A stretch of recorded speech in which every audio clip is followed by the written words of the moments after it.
I still remember that afternoon. The light was soft, drifting through the lace curtains like old memories. The kettle had just started to whistle. I was setting the table for tea, 3 cups, 3 plates. My daughter Emily was visiting, and she'd brought her husband, Mark. I thought it was just another Sunday catch-up. But when I saw the look in their eyes, I knew something was different. "Mom," Emily began, her voice sweet, rehearsed, "we've been thinking about your house." I smiled politely. "What about it?" She looked at Mark. He took over, his tone too confident, too quick. "It's just, this place is too big for you now, Elsie. The stairs, the garden, all that maintenance. You don't need all this space." I stared at him, then at my daughter. She was stirring her tea without looking at me. Mark went on. "We thought it might be a good idea to sell it. You could move into something smaller. Maybe an apartment closer to town." Emily finally looked up. "We'd help with everything, Mom.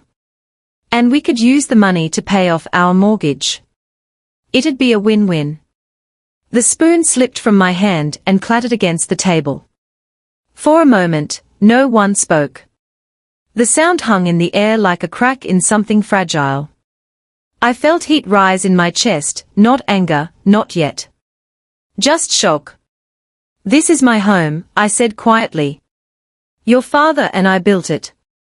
Every corner has a story." Emily sighed, exasperated. "Mom, it's just a house. You're living here alone. It doesn't make sense." "Just a house," I whispered. She didn't answer. Mark leaned back in his chair, arms crossed, confident that he'd made a practical point. I wanted to tell him how I'd painted these walls with my own hands after their wedding, how the garden outside still grew the roses her father had planted for her when she turned 10. But I didn't. I just sat there, listening to the faint hum of the fridge, the ticking clock on the wall, the little things that had filled the silence of this house since my husband passed. That evening, after they left, I found the biscuit tin on the counter, the one I'd filled with her favorite shortbreads. She hadn't taken a single one. A few days later, she called again. "Mom," she said, "Mark's found a buyer already. They are offering a good price. You could come stay with us for a while, see how you like it." I tried to keep my voice calm. "Emily, I'm not selling." There was a long pause. Then, a sharper tone. "Why are you being so stubborn? You don't even need that money." "I don't need it," I said, "but I don't want to give away what your father worked for." Silence again. Then she muttered, "You're being selfish." The word cut deeper than I expected. Selfish. After years of working 2 jobs, after raising her alone when her father got sick, after paying for her university when I barely had enough for the bills.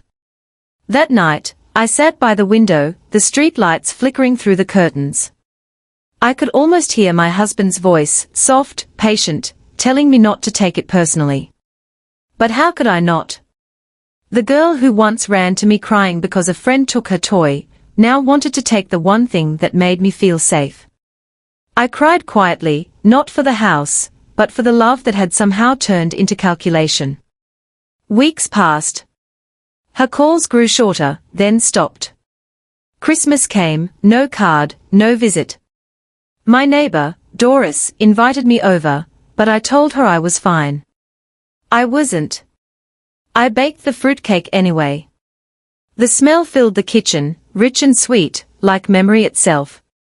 I sat alone by the tree, the fairy lights blinking softly, waiting for a call that never came. When the phone finally rang in late January, it wasn't her. It was the bank, checking if I'd made a decision about the property, because apparently, your daughter mentioned you might be selling soon. I hung up without a word. That was when I realized, she wasn't just thinking about it. She was already making plans, as if my consent didn't matter. I walked through the house slowly, touching the frames on the wall. Photos of birthdays, graduations, Sunday lunches. Emily with her baby, my first grandchild, sitting on this very couch. Was I just holding on to something the world thought was old? Or was I protecting the last piece of my life that still felt mine? I didn't know then. I only knew that love, real love, shouldn't come with a price tag. I whispered into the quiet house, when did love start depending on money? The weeks after that felt long. I started noticing little things, how the house creaked at night, how the kettle took longer to boil. But I also noticed how peaceful it felt without waiting for a call that might hurt me. Sometimes, I'd walk to the beach early in the morning. The air was cool, the gulls crying above the water. I'd sit with my thermos of tea and watch the sun climb over the horizon. It reminded me of something I'd almost forgotten, that there's a kind of freedom in being left alone. Still, when I saw mothers and daughters walking together, laughing, I'd feel that ache again. The kind that sits in your chest and doesn't leave. I wondered if she ever thought about me. Or if, to her, I'd become just another old woman clinging to bricks and wood. Have you ever felt like love disappears when money gets involved? Tell me in the comments, what would you do if your own child treated you this way? If this story touches your heart, like and subscribe for more real-life stories on Elsie's True Stories. After weeks of silence, I started to see the situation more clearly. It wasn't just about the house. It was about respect, about love, about being seen as a person rather than a bank account. I remember the day it hit me. I was sorting through the old letters tucked into the drawers in the study. Cards from Emily when she was small, little notes from her father reminding me to water the garden, even scribbles from her friends thanking me for birthday treats. Each paper, each envelope, whispered stories of the life we'd shared. And then it struck me, the people I loved most were treating me like a transaction. Like my love and devotion could be weighed against dollars. My hands trembled as I put down the letters. I felt a fierce clarity, a quiet kind of anger that wasn't about revenge, it was about self-respect. I decided it was time to take action. The next morning, I made my way to the bank. The familiar scent of polished wood and leather-bound files always made me feel both calm and nervous. I asked to speak with a financial advisor. I want to make sure my house remains mine, I said firmly. I want it protected, and I want to decide who benefits from it after I'm gone. He nodded, understanding more than I expected. We set up a trust, ensuring that the house would go to my younger nephew, James, a young man I knew loved me for who I was, not for what I owned. I felt a weight lift from my shoulders as I signed the papers. It wasn't about cutting Emily out. It was about protecting my dignity. When I came home, I sat in my favorite armchair by the window. The sunlight fell on the armrest just the way it did when Emily was small, her bare feet dangling as she read a book beside me. I smiled faintly, remembering that life had been full of small, precious moments, and I still had them. That afternoon, there was a knock at the door. I opened it to find Doris, my neighbor. She held a basket of fresh bread, warm and fragrant. I thought you might like this, she said. I noticed the garden is looking lovely this morning. We shared a cup of tea. Her gratitude was simple, genuine, and it reminded me how rewarding it was to give and receive kindness without expectation. Over the next few weeks, I started reconnecting with old friends I had drifted from. I invited them over for tea, 4 afternoon walks along the beach, 4 quiet afternoons of knitting and conversation. Each visit, each laugh, felt like a small reclaiming of my life. Then came the confrontation. Emily showed up unexpectedly one afternoon, Mark at her side. I could see the tension immediately. Their eyes darted around the room, scanning, calculating. Mom, Emily began, her voice tight, we really need to talk about the house. I set my cup of tea down, feeling the warmth seep into my palms. I'm not selling it, I said, slowly, deliberately. You can't just, Mark started. Then maybe you shouldn't have treated me like a wallet, I interrupted. My voice was calm, but firm. Emily's face flushed, a mix of frustration and embarrassment. We didn't know how else to. I know exactly what you were thinking, I said softly. But I've realized something important. I didn't lose my family, I just stopped paying for their love. They stared at me, mouths slightly open, as if they hadn't heard this version of their mother before. And in that moment, I felt free. Free from expectation, free from the constant worry of approval, free from the idea that love was conditional on money. I didn't slam the door. I didn't yell. I just walked to the window, looking out at the garden. The roses were blooming, their perfume sweet and soft in the afternoon air. I breathed deeply. That evening, I wrote a letter. Not to Emily, not to Mark, just for myself. I poured out my hurt, my disappointment, my small victories over the weeks. I reminded myself that love can be complicated, that family can fail us, but that we still have the power to choose dignity and joy. I folded the letter carefully, put it in the drawer, and closed it with a sense of peace. I also made small, deliberate choices to reclaim control over my life. I stopped sending money without being asked. I started saying no to obligations that didn't feel right, and I invested my energy into relationships that nourished me rather than drained me. The world didn't end. My daughter didn't vanish completely, she still called occasionally, but the conversations were different now. She seemed to notice my boundaries, even if reluctantly. I never held grudges, but I never gave in either. One rainy afternoon, I was in the kitchen making a pot of soup.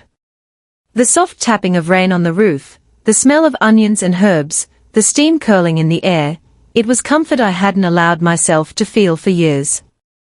Doris called to check in. My nephew James dropped by, and we laughed at some silly childhood memory of Emily's. I realized then that life doesn't always need grand gestures to heal.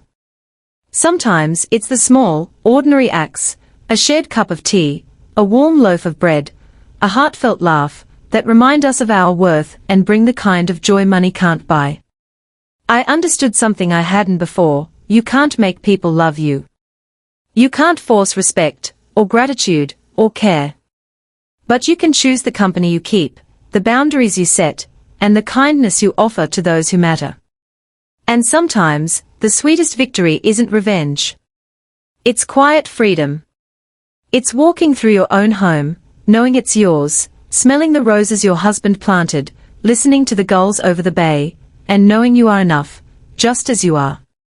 If this moment hit close to home, give this video a like. It helps more people hear stories like this. A few months passed, and life had settled into a rhythm I hadn't felt in years. The house was quiet in the mornings, but not empty. The sunlight spilled across the kitchen table, the garden smelled faintly of rosemary and jasmine, and I could hear the gulls calling from the bay. It was my sanctuary, my space, my story.